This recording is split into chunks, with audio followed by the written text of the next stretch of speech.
Hi, the Warriors, and welcome to a new stream. And I'm sorry that once again we are have to talk about something really negative.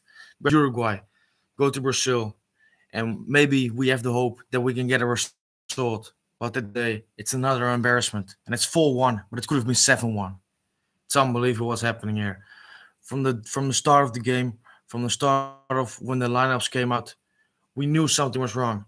Because how you can keep playing Ficino and Vinha, how you can do this? How can you play Bentancur from the right midfield? It's not his position. He's just a central midfielder. How can you play him there? It's unbelievable. Unbelievable. And Muslera once again making a big mistake, which is what he's been doing a long time now for Uruguay.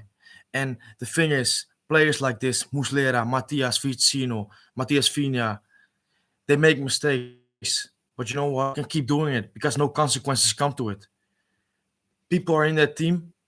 We don't know why they are there. They keep making mistakes, but there are no consequences. No consequences. Because this is a manager who's incompetent of doing his job. He's one of the best paid managers in South America in terms of national team management. And he's been there. He's won a trophy 11 years ago, 10 years ago. And this is his only thing which he's credible for. Because you know what? Qualifying for the World Cup with this Uruguay team, 2014 and 2018, is an obligation. It's an obligation. With this team, Uruguay should not even be struggling to qualify. But you know what? We are being involved in a race, in a fight with Colombia, with Ecuador, maybe Chile, maybe Bolivia, who knows? And games like this, okay, you can lose in Brazil. Obviously, you can lose in Brazil. You can lose in Argentina, but there's a way to lose, and there's a way to line up. There's a way to begin a game, and the way we have been playing these games, the way how mediocrity has been rewarded by start after start after start for Vicino, for Vinia, is just laughable. It's not a serious team. How can you see this as a serious team? And you know what? Watching this game, seeing Suarez and Cavani up front, who have been stars of Uruguay football, stars of world football, I understand that Tavares has given them their debut in national team football. He's been their manager for 15 years. But you know what? When you're such a star, and although you maybe have love for this guy because he's given you so much, you have to be there is a moment when you are well sleeping, you are in your bedroom, you're thinking, well, you know what? It's all nice and well playing for Uruguay, scoring lots of goals and being the top scorer like Suarez is, or being the second top scorer like Avani. But you know what? Are we ever going to challenge with this guy, with this man as the manager? Because you know what? Uruguay should not be only should not only be concerned about qualifying for World Cups. They should be going to World Cup and doing things. They should be going to Copa America and doing things, challenging. And in the last 10 years, Uruguay have done neither. They have done nothing. In the Copa, we've been knocked out in the quarterfinals or group stages for the last 4 times. In the World Cup, we can all talk about a good run, a good game against Portugal, but at the end of the day, we were knocked out in the quarterfinals. And now we are here with the best generation, the best squad we have had in years, with a midfield of Valverde, who's doing so well for Madrid, Bentancur, who's playing for Juve. Maybe they're not doing the best, but he's playing on right midfield here. Right midfield he's playing today. What he's doing there? Bentancur on right midfield. I mean, come on. I mean, we are not, or I'm not at least, a manager of not done my badges, not played football on professional level. But I can know, I can see that Bentancur is not the right midfielder. And I can see that Matias Vinha is playing his worst football since joining the national team. I can see that Godin, although today there was no other options, is not fit or is not good enough to start for Uruguay when you've got Arajo, for example. And these guys keep being picked. And when I was watching the game, I was so frustrated, like you guys or girls, whatever, whoever's watching, probably were. And now I'm calmed down a little bit because you know what? Since the 60th minute, when the third goal was scored, I was thinking, it's no, it's whatever, you know. I can better have some beers and just drink something and let's see the rest of the match. And I have to be honest, when Suarez scored that goal, scored the 3-1, it was a nice free kick goal. I didn't even celebrate. What is that to celebrate? To score a goal in Brazil? And you know what? Before Suarez scored, it should have been 5-0. Muslera made some good saves. I have to give it to him to this. I have to say it. I have to compliment him for this.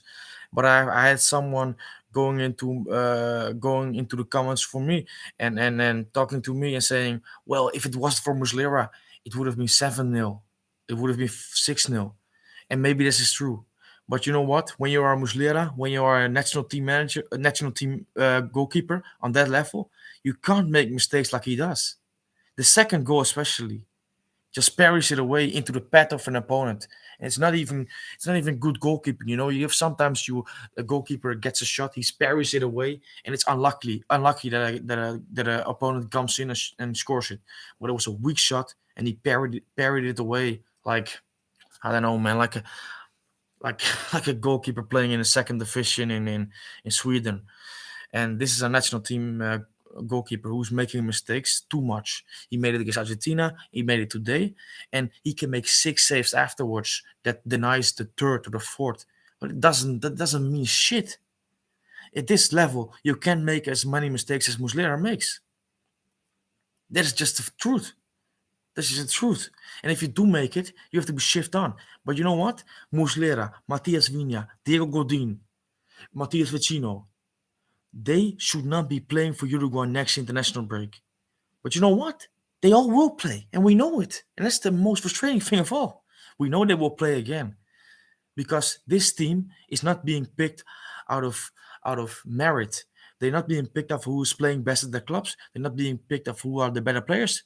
They're being picked gewoon purely on who the manager wants to pick, who the manager trusts, and I don't know where trust is based on, because you know what? These players he's picking and he trusts letting him down. Vecino, shocking again tonight, shocking. He was subbed off. He was subbed off after the 64 minutes. I was surprised. I thought maybe he was going to play another 90 minutes. Maybe back and maybe afterwards he was going to travel to Rio and play another 90 minutes because he keeps playing. And why does he keep playing? He's not good enough to play for Uruguay as a starter. He's not good enough. We all can see it. We all can see this. Torreira came on in the second half. And in 10 minutes, I tweeted it, in 10 minutes, he did more for Uruguay, the national team this week, than he did than Facino did in the last 2.5 games. That is not being exaggerating. It's just looking at football as someone who loves football, maybe not having the most knowledge, but having an opinion and having passion. And we can all see the problems. But the only one who's not able to see it or not able to fix it, I don't know what it is Tabares. But he's the manager, and he will be this until 2022. And he is hinted into that he will be retiring. You know what? I don't even trust this. I can see him staying until 2026. And you know why he stays? Because Uruguay got the Football Association who is full with people who don't know anything about football. They are there. They are collecting money. They're getting a good paycheck. They have to do nothing. They defend him today or a couple of days ago. Nacho Alonso, the Football Association of Uruguay, the president, was talking about the game, talking about Tavares' comments, defending him. The Uruguay media. I saw some big time journalist in Uruguay. I don't agree with it, but Diego Munoz from ESPN Uruguay. Talking about that it was exaggerated the reaction, and that's the problem. Uruguay media, the mainstream media, don't even talk bad about Tavares, don't even criticize him. No, they don't. And we talk about it. We have talked about this a few days ago. They don't do this because they want to have the exclusive interview. They want to have the context. They want to have the information because this is why they can sell papers. But this is not journalism. This is just selling your soul, selling your journalistic objectivity. And it's easy for me to say maybe because I don't have any obligations or any ties with Uruguay, whatever, with Uruguay national team. But still, these are leading newspapers in Uruguay who should be selling or should be giving the fans, the people, a objective view. They don't give it because they they want an interview, and this is part of the problem. They, the media, and the board of Uruguay national team or the Uruguayan association, they are the problem. So yeah, It's unbelievable. So I will look at some of the comments. A16 says hello. Artu Sundal says, well, that was shocking. It was once again. Artu Sundal says as well, I'm talking a bit calmly because people are sleeping in the other room, so this is why. But Artu Sundal says, I'm not looking forward to going to school in 3 hours. Hard to keep up with Uruguay as a Norwegian. Oh, I understand. I mean, I'm here, and in my time zone, it's almost 5 o'clock after midnight, so 5 a.m. So I'm a bit tired as well, but it's what you do to follow this team and to get these results. These results, okay, you can lose, like I said, you can lose away in Brazil, but the manner of losing, the result that was given, is unacceptable. And best of luck with your school tomorrow. But I understand that it's not the nice way to watch the games, and yeah. And like you say, Artur, it's okay to lose to Argentina and Brazil. It can happen. These are big teams, but not like this. Nicolas Hernandez Vidal, good to see you again. What a disaster. Let's see what Tabres has to say now. Unbelievable. You know what? The sad thing is that the way we've been managed, it's believable. It's unbelievable. I think you mean. Yeah, and that's what, like you say, let's see what Tabares will say now. Because every time a post match after a defeat or pre match for a big game, the stuff he comes out with, honestly, it's total bollocks. It's just bullshit. It's just. I mean, it seems like a scene of One Flew Over the Cuckoo's Nest. I don't know if you know that film, One Flew Over the Cuckoo's Nest. I don't know how to say it. It's just bullshit. It's just delusional, and we we keep we keep hearing it, and we know we cannot do anything about it because there's not anything going to change. Okay, I know you're obviously not from Uruguay, but one of the reasons why Tabares was not fired long ago is is because he is used by the politicians here. Yeah, I understand what you're saying. Is that Tabares is, you know what, some people, Tavares speaks in a way that is really eloquently, really the way of a teacher speaks. He was a teacher, obviously, in his past, so he is more than a manager for Uruguay. But that's all nice and well, great for the extra meaning he has, the extra things he has given to Uruguay, the way he's been handling the processo, the way you've come through. But you know what? The first job, or the job he has been paid for and paid really good, paid really good, is being a national team manager and getting the results with Uruguay, the Uruguay national team. And he is not doing this, and he's not done this for a long time.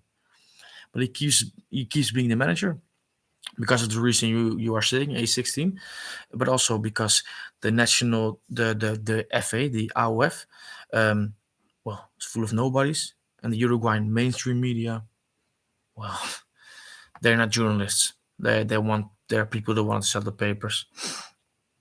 That's all. They're not objective. They're not objective. They don't have a voice for the people, the fans. Nothing like this, in my opinion. Okay, maybe you can disagree, but this is my opinion. Nicolas Hernandez Vidal says, and what a player Torreira is. How the hell isn't he a fixed starter? Ficino, disgraceful managing. Not to mention Cáceres. He just waited for the ball when it was passed to him and lost every ball. Yes, I mean, decisions after decisions that are shocking. Cáceres coming in the second half. Cáceres shouldn't even be on the squad.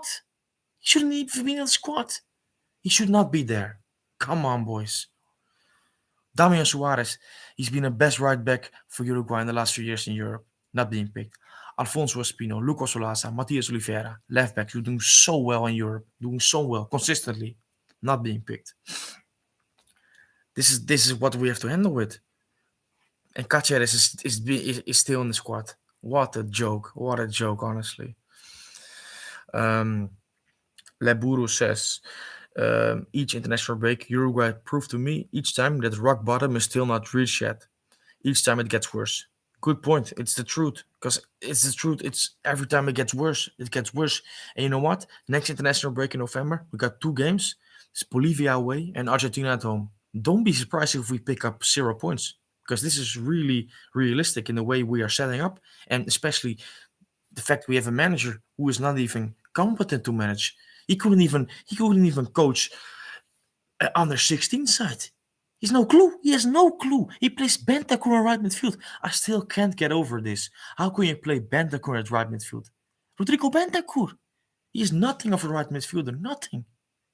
I mean, he is nothing for this position. It's just baffling. And this is just one of the so many bad decisions he's made only this week.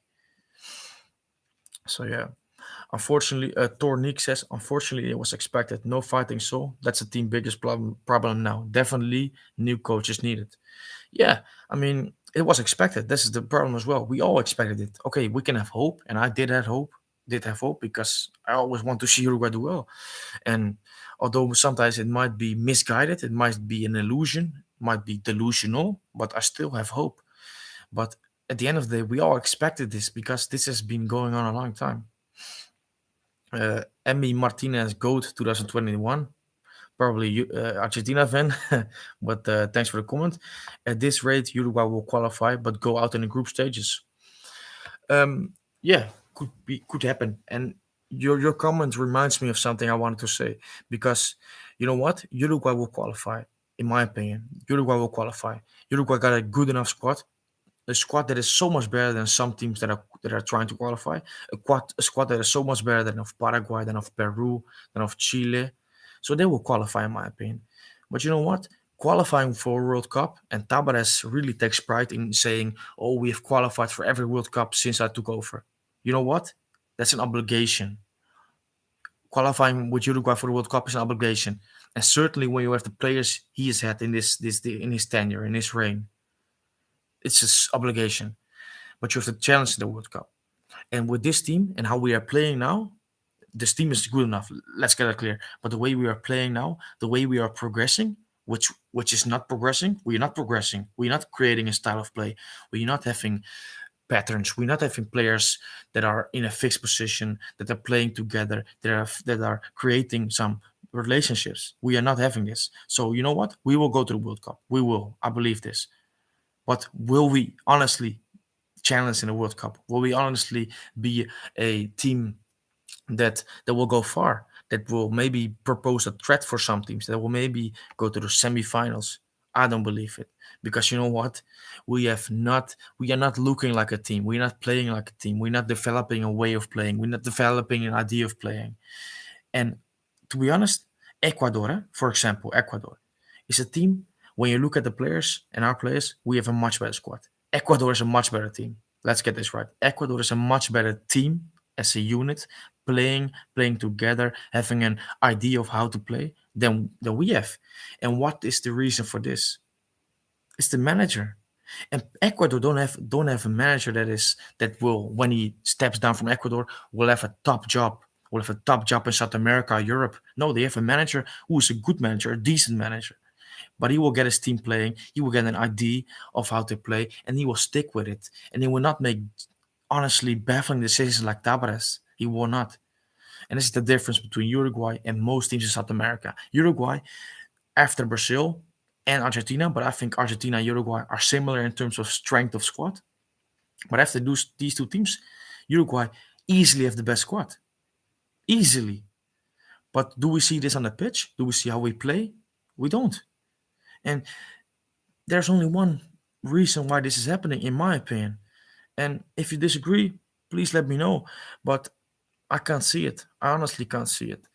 But yeah, this it's just frustrating, and I'm going to say that I'm live on Twitter. So just I will take a little peek on my telephone. I'm sorry, and then I will go with the comments. And please keep with the comments because I'm interested to hear your opinion. I mean, I'm giving my opinion now, but please let me know your opinion about the game, about what you thought went wrong, and what you think is now what is the way forward. And I'm kind of laughing by saying this because although maybe you can have a good way forward, maybe you can have a good idea, but will it happen? I don't think it will. I think we will be sitting here in a month time. We will be sitting here in 3 months time talking about the same things, and this is really demoralizing because when you support a team and you see a team that is on a good level in terms of the players we have playing so well in South America and Europe, and then they come together a great squad of players, and it is not a team. It is not playing well, and you know the reason why this is happening. And the reason why it is happening, it's like a problem you can't solve. You know how to solve it, but you know it won't be solved because the manager is not competent enough to solve it, and the manager will not be changed. It will not be changed. It's just the truth, and it's bullshit, but it's the truth. So yeah, let me go read some other comments because I can talk all day, I guess. Muslera saves the most difficult situations, but does nothing in the easiest ones. Fed says this. Yeah, and this is what I'm talking about earlier. It's all well and nice to have some saves, to have some good saves. But when you make a big error before, like he does today, and like he did against Argentina, these saves count for nothing, nothing, because on this level you can't make mistakes like this. Tabares is wasting Suarez's and Cavani's twilight. A better manager, and maybe they could have went far in the Copa America.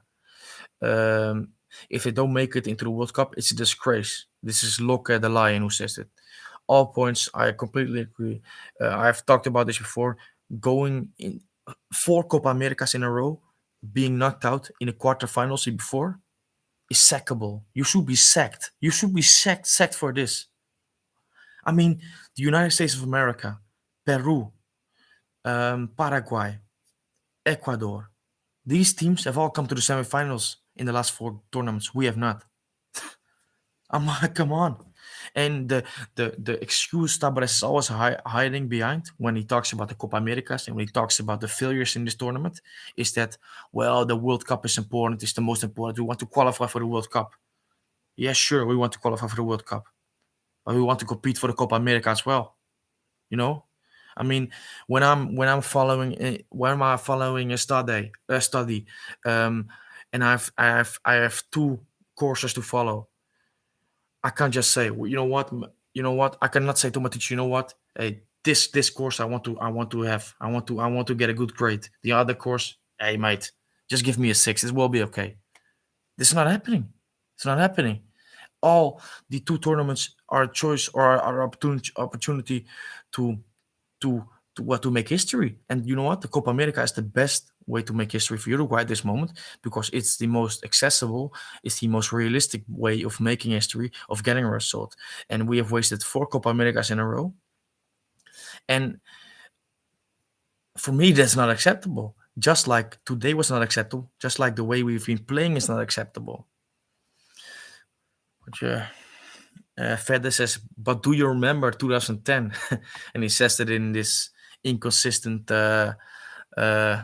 So joking, And this is this is the thing. 2010, 2011, brilliant, Great results, great performances. But you can't hang on about this. I mean, it's 10 years ago. How can you? It's just unbelievable. Yeah, yeah. Let me have a look. I'm just gonna scroll to the comments because I see a lot, and I want to give everybody his opinion, but I also have to keep it a bit shorter, maybe.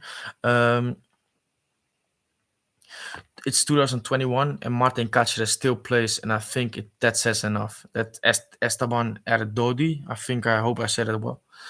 Yes, yeah. I mean, he should not be in the squad. He should not be in the squad. That's just the truth, in my opinion. But he's still there, so we have to keep up with it. We have to keep up with Tabares' bullshit. Tornik says, "Who can be the goalkeeper if not Muslera? I think it is the weak point of Uruguay football. It is. We don't maybe have a lot of goalkeepers who are doing well in Europe. So Muslera is the only renowned goalkeeper in Europe.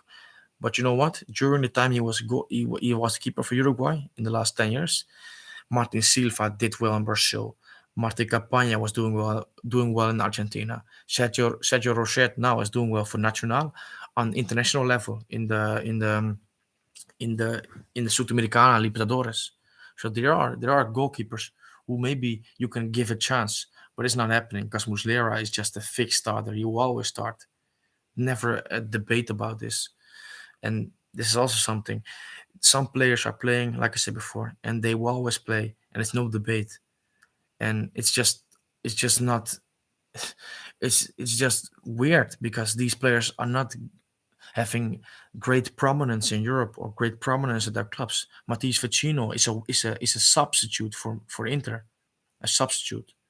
You know, Torreira has been for in Fiorentina for 2 weeks, and he was always already beginning as a starter, having good games against good opponents. So it just doesn't make sense. It doesn't add up. Yeah. Luke Boy says Tabares out. I agree, but yeah. Are Bentancur and Nandes overrated players because they are good in Serie A? I don't think they're overrated. Nandes has been really doing well for Uruguay in the last year, but this international break he was not good. He wasn't.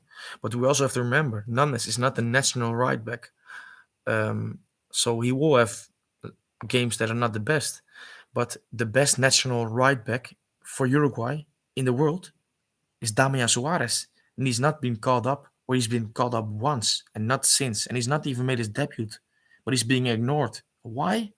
I don't know. Maybe Tabares doesn't have Spanish television. I don't know. Maybe he does. Maybe he doesn't. Maybe the Getafe games are not transmitted. That's maybe the only logical reason because I don't understand it. And Bentancur, he's not overrated for me. He's one of Uruguay's best players, but he's not one of the best players when he plays right midfield because this is not his position. You know, it's not his position, and we all know it. But yeah. Um, So maybe just to say maybe sometimes I'm talking a little bit well badly and not really cohesive, but I'm really tired as well. It's 5 a.m. here and just really fed up with the game, with the situation. But if I'm talking sometimes a little bit unhearable, it's not good to hear, then I'm sorry. Let's have a look. Uruguay finished fifth in the 2014 qualifiers, and we had Prime, Suarez, Cavani, and Godin. Yeah, I mean, Uruguay qualified there in the World Cup, and it was almost impossible at some point.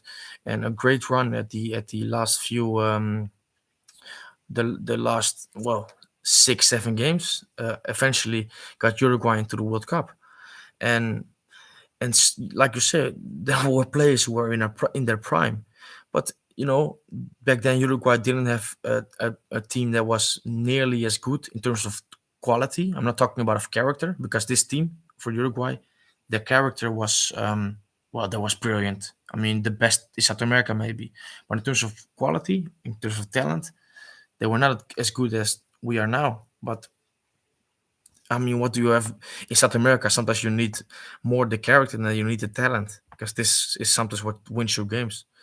Um, at the latest Copa America was the most damning. Also, the latest Copa America was the most damning representation of Tabares football. We created chances from open play against Bolivia. Every other game we were terrible. Yes, this is true. I mean, the game against Argentina was just shocking. Chile also not good, maybe a little bit better. Bolivia, we won 2-0 and we scored some goals. We created some chances, but it was not like a performance that you can think of. Oh, that was really good. Then we played against Paraguay, and we played really good, to be honest, really good. And then the next game in the quarterfinals against Colombia, Uruguay basically went back to the games we saw against Argentina and Chile, which was playing defensive, limiting the rifle, not doing much themselves, not being brave on the ball, and just waiting for something to happen, for something magical to happen from Suarez or Cavani. And it didn't happen. And then Tabares got a problem because Tabares doesn't even have a way of playing or a game plan which is on the front foot, which is trying to create chances, trying to score goals. Yeah. Alessandro Fino says, check out Sergi Gorsi and Rodrigo Romano in the tweets. Very interesting coming from two Tabares loyalists. Well, I saw it from Sergio Gorsi. I saw the tweet that he was saying that, well, after 2022, there's time for change. And this is all well, but that is true, and it will happen eventually because Tavares will step down. I mean, simply because of his age, it's just not doable anymore. But for me, that this these guys have been part of the problem. Sergio Gorsi and Rodrigo Romano, because they are never being critical, and now maybe they come out with something. But I mean, this is too late. The problems have been there since maybe 2016, 2018, and never a word was talked about it. There was talking about the being the fifth in the World Cup, being the best South American team in the World Cup. I mean, well, get your trophy for this, because I don't think there is a trophy. But if you want the trophy for this, if you want to say this is great performance, this is something that we can look back on over 10 years, over 20 years, and saying brilliant from Uruguay. I don't look at it like this. I don't look at it like this.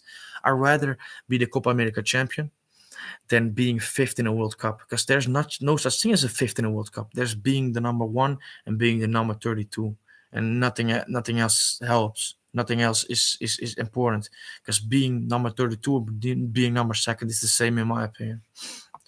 So yeah, it's a shame that Uruguay are playing this bad.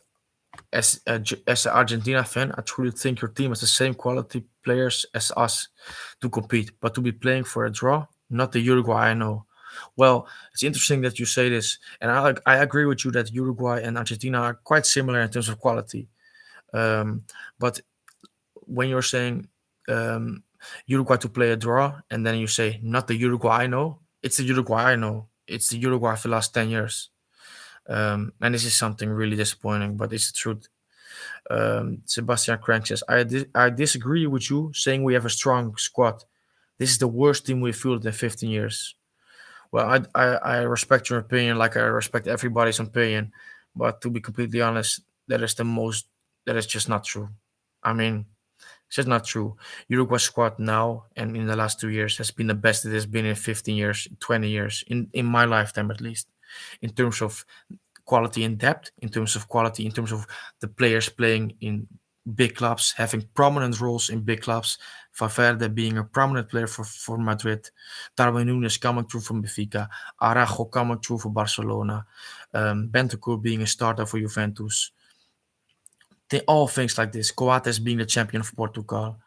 Nandes doing well in Italy. Fina going to Italy. I don't say Fina is as being great in terms of how he's doing right now, but we have several players who are being great players in Europe, great players in South America, and this has never been like this in the last 15 years, 20 years. This is the best squad Uruguay's had. It's it's just the truth.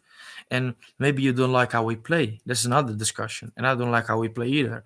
But this is not down to them as an individual. This is down the way they're being set up. If you play Bentancur at right midfield, if you play Matias Vecino as a holding midfielder, if you play Godin consistently while you have players like Araujo and Coates who've been doing so well in Europe, that's the problem. It's the problem how you set up. It's a problem in terms of team selection, in the terms of how we are being set up, how we want to play, and how we set up in these games against Brazil, against Argentina, just coming there to basically defend.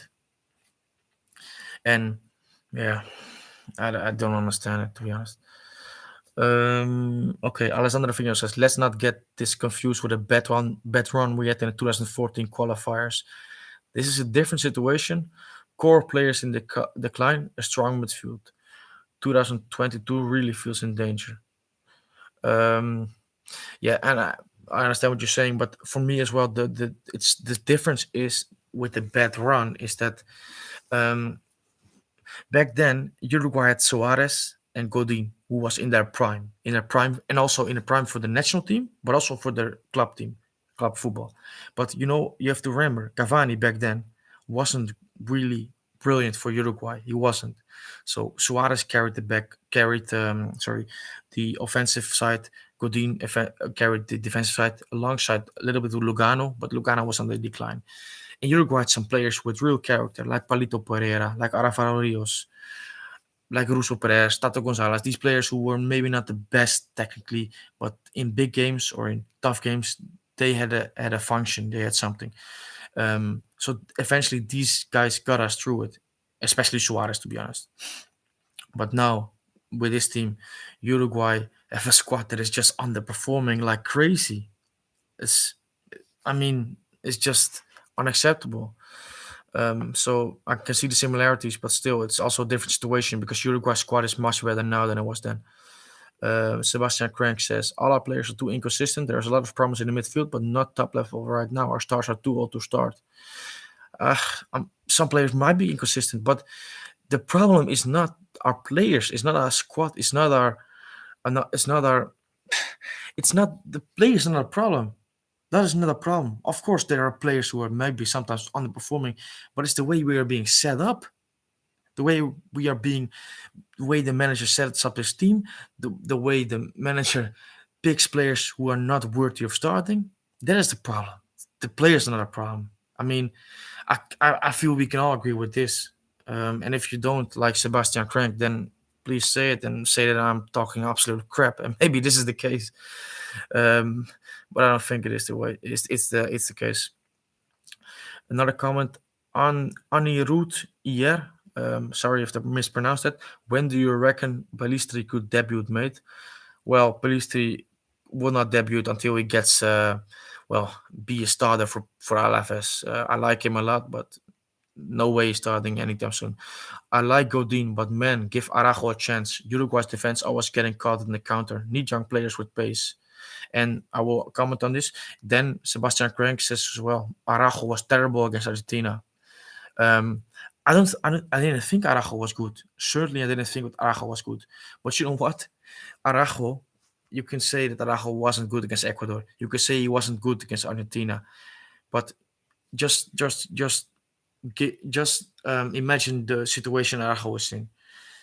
He gets dropped into a game, um, and he's being ignored all international break in games he should have been playing in ahead of Godin, and then he gets dropped into a game playing for the first time in a formation with players he is not playing with simply. He's not playing with Coates, he's not playing with Godin, and then he has to perform. And he was shocking on the ball. Let's get this clear. His passing was not good. Defensively, I think with Coates he wasn't good, but the problem was not him. Godin was swimming. He was terrible on his side with Fina, and he wasn't good for sure. But Araujo is someone who is young, who is promising, who's shown his quality, and like Emmy Martinez says here in the comments, he is to be given a chance. And a chance is not one game. This is not the way. A chance is giving him a run of games, giving him the confidence, and giving him the confidence to perform. And you cannot say after the Argentina performance that he is not good enough for the squad. Because if this is your reasoning, then Godin has been not good enough for the squad for a year, for 2 years maybe. So one performance for Araujo, which maybe was not good enough, doesn't mean he's not good enough to play for Uruguay, because he is. He's showing it on a weekly level for Barcelona. Nicolas Hernandez Fidel says this. By the way, I'm going to get an end. Well, to basically go to the end because it's almost well, not it's over 5 a.m. where I live, so I'm trying to get some sleep. But really grateful and thankful for everyone in the chat, and for everyone who's here and not subscribed. Please subscribe to the channel. I will do this more and chat with you guys, and really grateful if you can subscribe to the channel. Yeah, thank you if you can do this. Nicola says, I really don't understand how he picks his squads. How does he overlook some players like Arambari, for instance? Yet he picks Vecino just because they played decently a couple of years ago. Zero sense. Yes, this is a problem. For me, Torreira should have started instead of Vecino. Arambari, although he was injured this time, he's overlooked many times when he was playing really well. And a prime example is for the Copa America, Matias Vecino was injured all season. All season. He came back 5 games before the end of the season. He made one start and a couple of substitute appearances. But he was picked for the Copa America squad and he played most of the games from the start. Mauro Arambari was playing all season in Spain, having a good season, being a standout in a Getafe side for Getafe, while Getafe was not doing well. But he was being overlooked. He wasn't picked. Vecino went while he was injured all season. These are decisions that just unacceptable. But it's the way it has been like this for years, and that's just really frustrating. Nicolas Hernandez Vidal, he relies on individual brilliance to save him. Oh, that and nonsensical protection from AOF. Yes, that's true. Um, we can say we played well against Bolivia, and we did play well. Let's get it right. I mean, I have a lot of criticism for Tavares, but I also have to give praise when a team plays well. And we did play well against Colombia. We didn't take our chances. But you know what? This was one performance in many years, and it's been one of the few good performances we have had.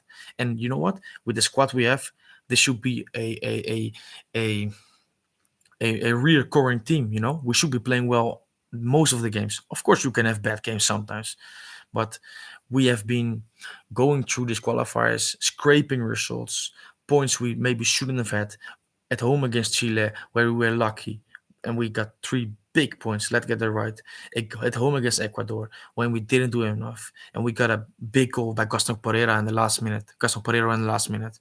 Big 3 points. Maybe we shouldn't have had these points. So this is why we are here now, and could have been worse as well. Like I talk about the results, it could have been worse. You know, we could have had 4 points less, and in what situation would we have been in then? And I don't want to think about this, to be honest, but it could have been worse. Sebastian Crank, you're listing a bunch of young players with promise, but not at top level. Darwin Nunes is not top level yet. Araujo is not top level yet. But is Godin top level? Is Matthias Vecino top level? They aren't. I mean, Godin is on the down. Godin is on the decline. And Araujo is a better player than Godin now. And this is with all respect for Godin. Godin has had a better career. Obviously, he's had a brilliant career. And if Araujo can come close to Godin's career, he would have done well. Because Godin is a legend. But Godin is not what he used to be. And Araujo was a better player than Godin. Doesn't mean Araujo is world class or top level. But he is a player with promise and with big physical capabilities and with big talent. And these are players we should count on, in my opinion. Gabriel Bandeiras, Brazilian fan in the comments. Yeah, well, basically saying they are the best of South America. Well, congratulations on your win. You deserved it. Sebastian Crank says again, don't get me wrong, Tabares needs to go. I hope a new coach can build a formidable team because there's very little chemistry right now. And he also said you should do Instagram lives. I love this. You could bring people on to join you. Thank you a lot. And I mean, I respect your opinion. We have a debate now, but I appreciate that you like it, and I also appreciate your opinion. I just sometimes don't agree. And with your latest point, that you say Tabras needs to go, we need a new coach. Well, this is positive to hear because there's little chemistry. You say. Um, um, and I understand some people or some players are not performing at the level they should, but I also think it has much to do with the way they're being played, in which position they're being played, and the way Tavares sets his team up. And there are countless of examples, like today, Bentancur on the right wing, right midfield. This is just something that is just I don't understand. And the biggest surprise for me today was Nicolas de la Cruz was with Federico Valverde, who was again the best player for Uruguay over the 90 minutes, in my opinion. But Nicolas de la Cruz was subbed off at halftime. He was the best player in midfield in the first half. And he was subbed off. I mean, what is happening there, honestly? I mean, I don't understand, I don't understand. Ignacio Centrangolo says 6 games left. Yeah, 6 games. And the upcoming 2 games will be very hard. And I mean, I'm really fearing a little bit for these games. But the 4 games afterwards, Venezuela, Paraguay, Peru, Chile, these games will define if we will qualify or not. And I believe we will qualify, but yeah, these games will be important.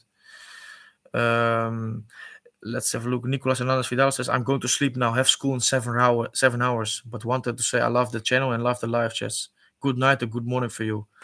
Thanks a lot, Nicolas. Really appreciate your comment, and thanks for the nice comment. And good night as well. Yeah, for me it's morning, and basically it's almost 5:30 a.m. But it's okay, just stay up for another humiliating defeat. It's the way it is, you know. But love all of you being here, and thank you for the nice chat. Ignacio as well. Yes, thank you for your work. Thanks a lot, man. Danny F says we have no real right back and goalkeeper. We need Diego Rossi and Nico de la Cruz on the wing, and Nico Lopez and Arambari or Torreira with Valverde and Bentancur. Um, yeah, I mean, some players you name, Diego Rossi, Nicolas Lopez, these are two players they should have had a call up or should have had a chance for Uruguay in the last 2 years because their level has been really good. But this is true, like you say. But for me, them coming in would not change anything for Uruguay because we have enough attacking talent. Um, Another point you make, we have no real right back. Um, I believe Damian Suarez should have been in the squad. Should be in the squad. He's the best right back Uruguay have, even though he's 32 years of age. He's still the best right back we have. Guillermo Varela, who's doing quite well for Dynamo Moscow. Um, Maybe he should be given another chance. But we can't have Martin Caceres in the squad. Just a joke.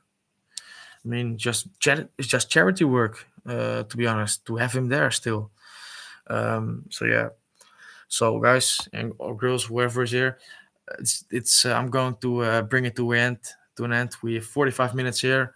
I want to thank you all for being here, to having a chat. Um, as you can see, I'm really tired. So sometimes I was talking maybe a little bit, well, not cohesive, and sometimes a little bit hard to talk, hard to hear. I mean, I'm sorry if this was the case, but anyways, I want to thank you all for being here and well, basically being here and surviving these 90 minutes. We've seen another embarrassing defeat. Uruguay fifth at the table in the playoff spot. Uh, 2 points behind Ecuador, 1 point behind Colombia, if I'm right, or it's level on points with Colombia. Not quite sure, but still very much in touching distance. Chile have won, which means they're closer. Bolivia have won, they're coming closer. Paraguay have lost, and Peru have lost. So Uruguay are still comfortably in the qualifying spots, the playoff spot. But we have to turn up. We have to change some. Yeah, we have to change some things. We have to turn a corner because with this squad, although we should not even be in this place, we cannot permit to not make the World Cup. It will be the biggest disgrace, the biggest shock, the biggest disappointment, the biggest underperforming of, I think, Uruguay's history. So yeah, I'm gonna leave it like this, and I want to thank you all. So I will see you tomorrow on Twitter on the account Uruguay Heroes. Please make sure to like the video if you want and subscribe for more. I will keep it going after the international break. I will keep weekly videos on Uruguayan footballers doing well, hopefully for you in Europe or South America, and I will keep it up. So thank you all, and I will see you next time. Bye bye.